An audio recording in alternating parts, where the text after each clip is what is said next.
La carrera de matemática en los años 1999-2006 tuvo un promedio aproximado de 39 estudiantes inscritos nuevos en el año 1999. En el año 2000, 30 estudiantes inscritos. En el 2001, 38 estudiantes inscritos. En el 2002, 11 estudiantes inscritos. En el 2003, 46 estudiantes inscritos. En el 2004, 67 estudiantes inscritos. En el 2005, 97 estudiantes inscritos. Y en el 2006, 45 estudiantes inscritos. Ustedes saben que esto no es infraestructura para una universidad, ¿no? Esto es una caballeriza. Entonces se improvisaron muchas cosas. Ahora que hay dinero del IDH, por lo menos se ha hecho algunos retoques, pero la infraestructura es la misma. La carrera no tiene una infraestructura propia porque la misma universidad y por lo tanto el Estado no es consciente de la ciencia, por lo tanto no es consciente de la matemática. Sí, como comenté, pues antes el presupuesto esencialmente era del TGM y no había IDH. Entonces, en un año, por ejemplo, cuando yo era director de carrera, matemáticas solo recibió 6.000 bolivianos. Y solo para comprar el material de escritorio se necesitan como algo así como 12.000 bolivianos para todo el año. Entonces ese año fue lo más bajo que tuvimos en cuanto a lo que es el presupuesto. Vivimos prestándonos de todos los lados, después había que pagar, realmente era mal. La facultad, la matemática tiene, la carrera tiene 6%, que es muy poco.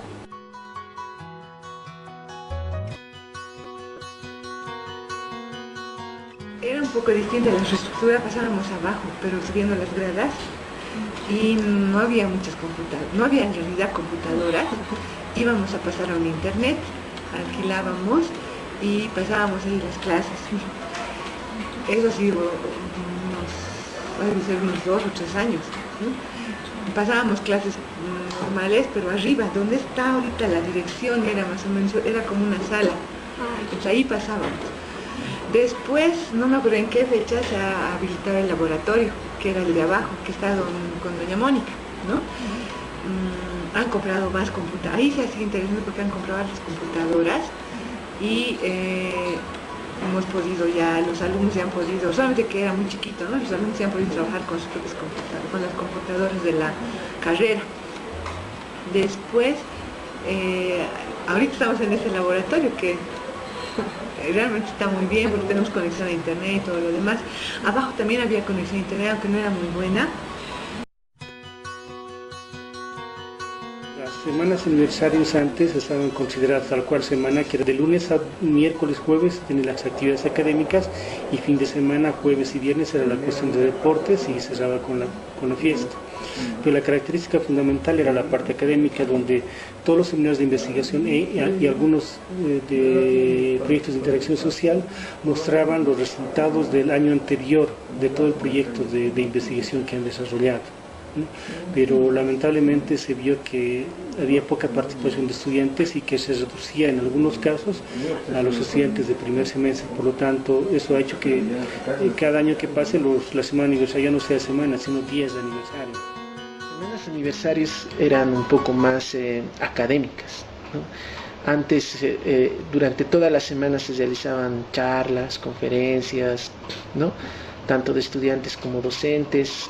Yo percibo de que habían bastantes actividades también recreativas y especialmente, pero era muy académico, era una oportunidad de compartir más que todo el trabajo de los seminarios de investigación, las inquietudes de los estudiantes que tenían algunos temas y les gustaba trabajar en ellos y nos mostraban. Entonces recuerdo muy bien de que durante todo el día eran las charlas, en la mañana y en la tarde. Solo los miércoles en la tarde había tarde de talentos, ¿no? Y deporte, pero eso era complementario. Entonces no había Sociedad Boliviana de Matemáticas. Nuestra semana de matemática era el semana aniversario. Esencialmente la semana aniversario era pues una semana de exposiciones, ¿no? y era la único evento, ¿no?, que los docentes estudiantes podían exponer aquí todos sus trabajos, ¿no? Y la parte social era realmente muy poca, digamos. Si se decía hacer una fiesta, empezaba una parrillada por ahí, pero esencialmente eso, ¿no? Hoy en día ha cambiado bastante eso. Antes era netamente académico, ¿no? Y siempre lo hemos celebrado, ¿no? Yo recuerdo el año, creo que fue 92 o algo así, fue el Bodas de Plata, ¿no? Se celebró en grande. Ese año hicimos días de prácticas, creo que fue como 2 semanas la semana de aniversario, eso era lo máximo.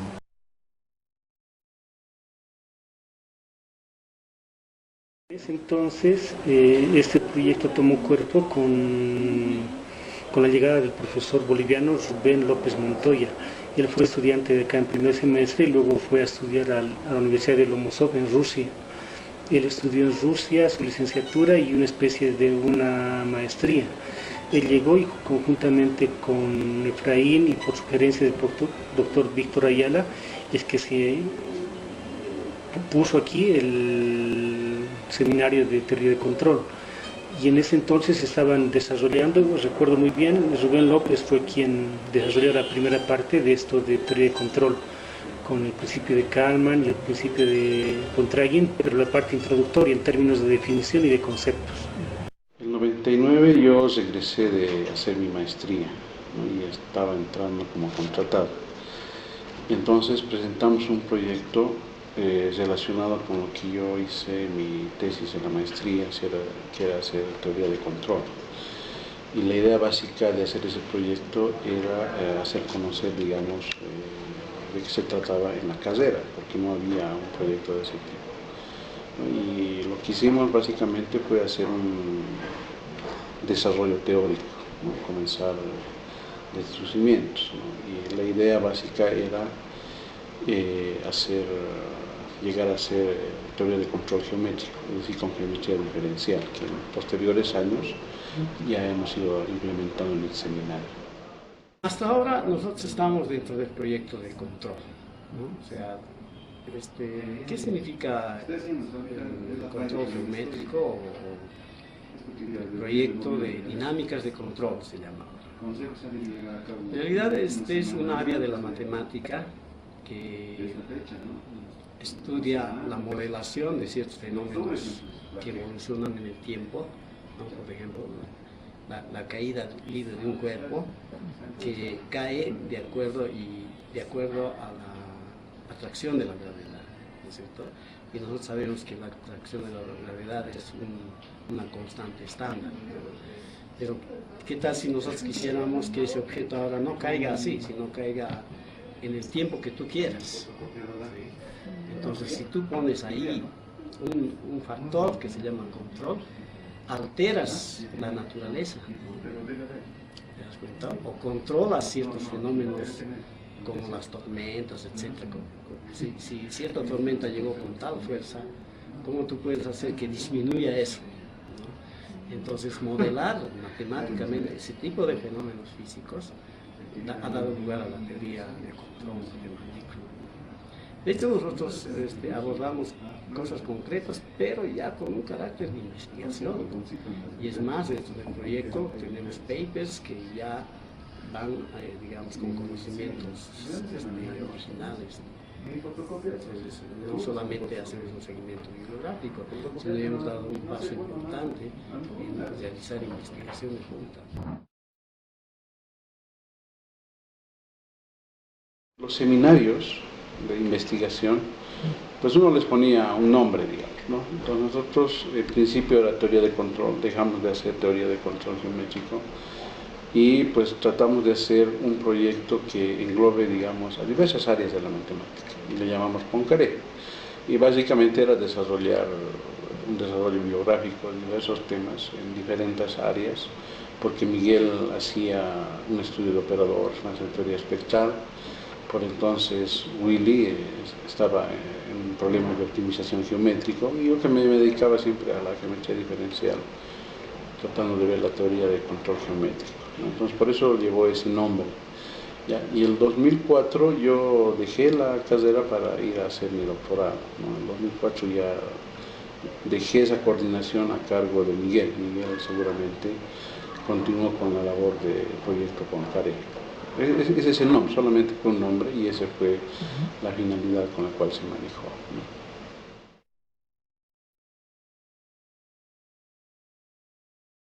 Autómatas celulares es un modelo matemático discreto, ¿no?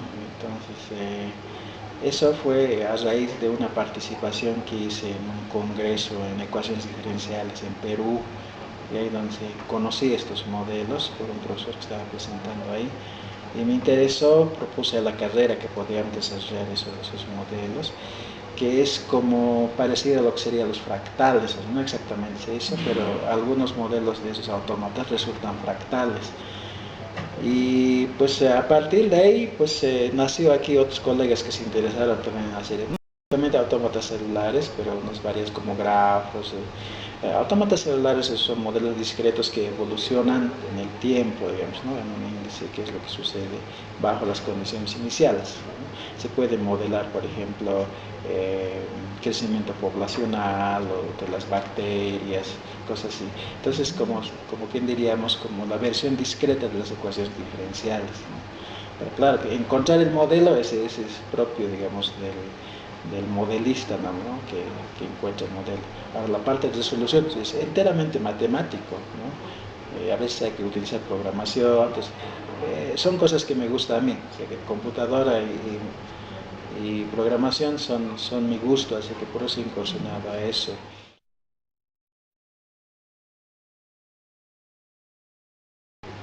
Bueno, en aquellas épocas, creo que años 90 más o menos, había un grupo de investigadores que se dedicaba a hacer modelos matemáticos esencialmente orientados a modelos económicos. Ahí hemos hecho modelos de econometría, por ejemplo, donde se utilizan técnicas estadísticas, pero nosotros estábamos desarrollando más la parte del fundamento matemático de esos modelos, que recae básicamente lo que llamaríamos una álgebra lineal avanzada, donde se necesitan, por ejemplo, derivadas respecto a un vector, respecto a una matriz, etc. Entonces, se han desarrollado esas técnicas para fundamentar los modelos matemáticos orientados a la economía, básicamente. Eso puede ser.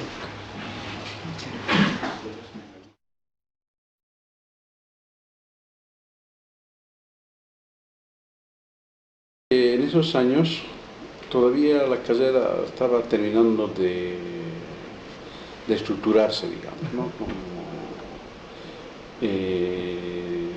una entidad, digamos, ya sola, como carrera misma.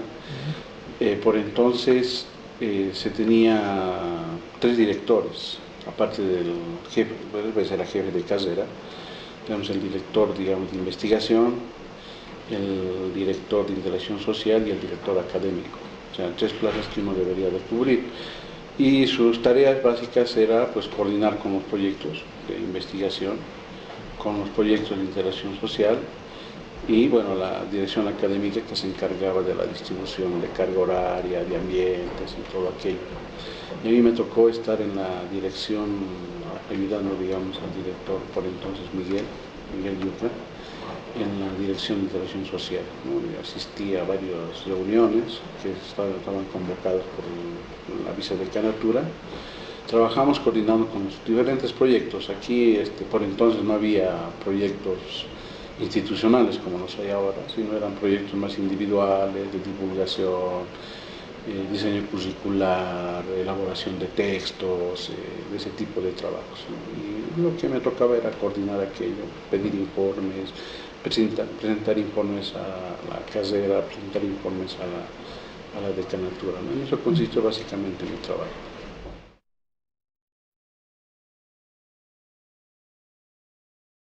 La matemática debería haberse creado como un rol necesario para la sociedad, no un rol ni siquiera comercial como es derecho, arquitectura, etc. Las sociedades en general y el Estado en particular, ¿no?, necesitan de hacer ciencia, necesitan de hacer industria. Y la matemática es parte fundamental para la ciencia. Si el Estado lo ve así, entonces debería potenciar a la carrera de matemática, debería privilegiar a los estudiantes de matemática, etc. Y en consecuencia, la carrera de matemática debería de dar respuesta a su sociedad. ¿Qué tipo de educación tenemos que dar en el país? ¿No? Entonces, el matemático, desde su punto de vista científico, tiene que abordar, ¿no?, libros y decirles, así debería de enseñar. Esa fue la razón por la que yo he empezado a escribir un libro. Esa es la razón fundamental, que el matemático tiene que contribuir a su país, pero desde un punto de vista matemático, no desde un punto de vista pedagógico.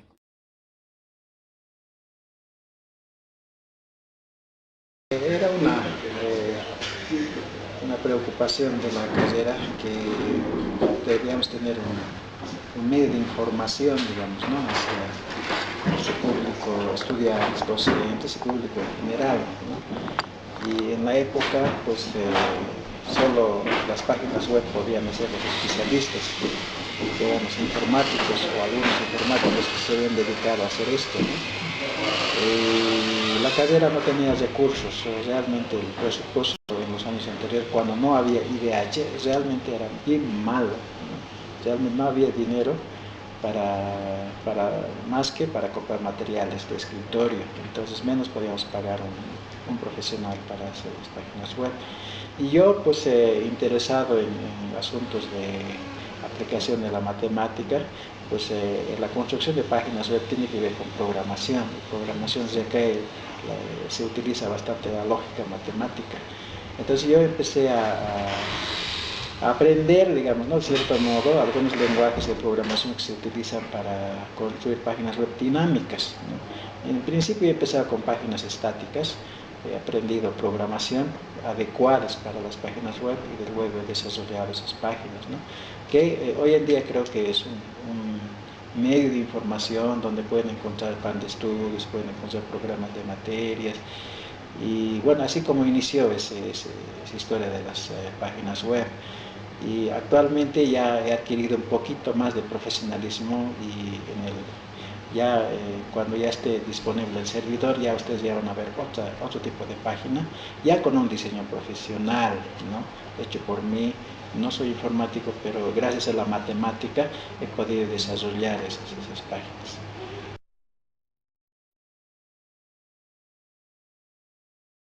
Por sugerencia del profesor Víctor Ayala es que yo hice esa tesis de licenciatura. El principio máximo Pontrayen está desarrollado en espacios euclidianos ERN. La historia cuenta que ese principio era un secreto de Estado porque trata de un problema de optimización. Era un secreto de Estado de Rusia en la época de la Guerra Fría entre Rusia y Estados Unidos. Y eso lo que buscaba era optimizar recursos o equivalentemente minimizar, ¿no? Entonces, esta tesis estaba enmarcada dentro de la teoría de ecuaciones diferenciales, que básicamente era que la ecuación diferencial modelaba el problema, la situación, y la idea era optimizar. Sin embargo, con las herramientas que se tenían era difícil resolver tal cual. Por lo tanto, lo que Pontrayen hizo es que, dada esa ecuación diferencial, subirlo a ecuaciones hamiltonianas, resolver la ecuación hamiltoniana y proyectar mediante esa función la solución. Y de esa manera se encontraba la optimización. Entonces, eso se puede de algún modo asemejar a lo que pasa en grupos de Lie y álgebras de Lie. Tenemos un grupo de Lie y en el elemento de identidad uno tiene su espacio tangente y con exponencial lo proyecta. Y la técnica es que, como esto es una variedad con una estructura de grupo y que esas funciones son continuas acá, era más fácil trabajar en una álgebra de Lie, que es un espacio vectorial. Entonces es mucho más manejable la cuestión algebraica de poder resolver y luego mediante la exponencial bajar y proyectarla. Entonces eso de Pontryagin es algo parecido, que tenemos la ecuación diferencial, lo subimos a ecuaciones hamiltonianas y luego lo proyectamos y tenemos la solución de optimización. Básicamente de eso es lo que trataba, pero acá también tenía mucho que ver con algo de el análisis funcional. Tenían que ver con funciones LP. Yo he asistido fundamentalmente a dos seminarios, el seminario de análisis y el seminario de olimpiadas de matemáticas, ¿no? Pero el de análisis era exclusivamente orientado a la investigación. Entonces he estado en el grupo de investigación del profesor Rubén López, ¿no? Que es el que abrió el seminario de análisis durante el tiempo en que él estuvo aquí, que fueron aproximadamente 2 a 3 años, y es en el marco de ese proyecto de investigación, que se plantea la tesis que realicé, pero fundamentalmente por la visita del profesor Víctor Ayala de la Universidad Católica del Norte, y él es el proponente del tema, ¿no? Es decir, él trabajaba intensamente esa época en ese problema y la tesis salió justamente de un trabajo previo